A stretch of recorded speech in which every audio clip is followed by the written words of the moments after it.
basically flat, technically tick down, which is probably the first tick down. So that's a good sign, but basically flat. So we think we are at the apex, on the plateau.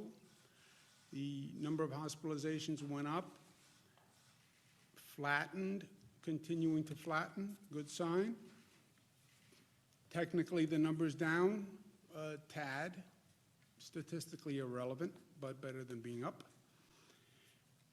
The net change in total hospitalizations, if you look at the curve, which is what we look at, the curve is down. When you do the 3-day average, which is more accurate than any one day, because remember, this reporting mechanism is new. We just put it in during this situation, so I wouldn't bet all the chips on any one day. But when you look at 3 days, you look at the overall curve, we think it's indicative.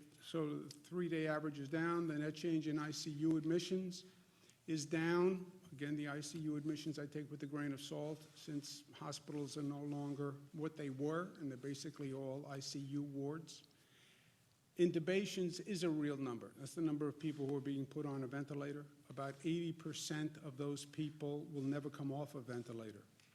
So when you see the intubations, that is proportionate to the number of people we will lose.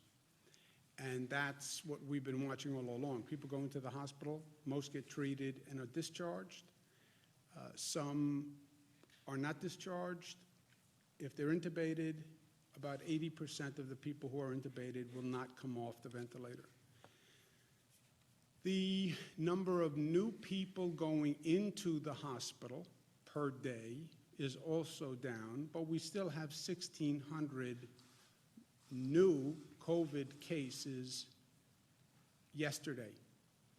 So we have 1,600 people new coming into the hospital, some being discharged, and the net is what we've been watching, but it's also interesting to note that you still have 1,600 new people walking into the hospital or who are in a hospital and then diagnosed with COVID. So the volume is still high, and that's why the hospitals are still working very hard.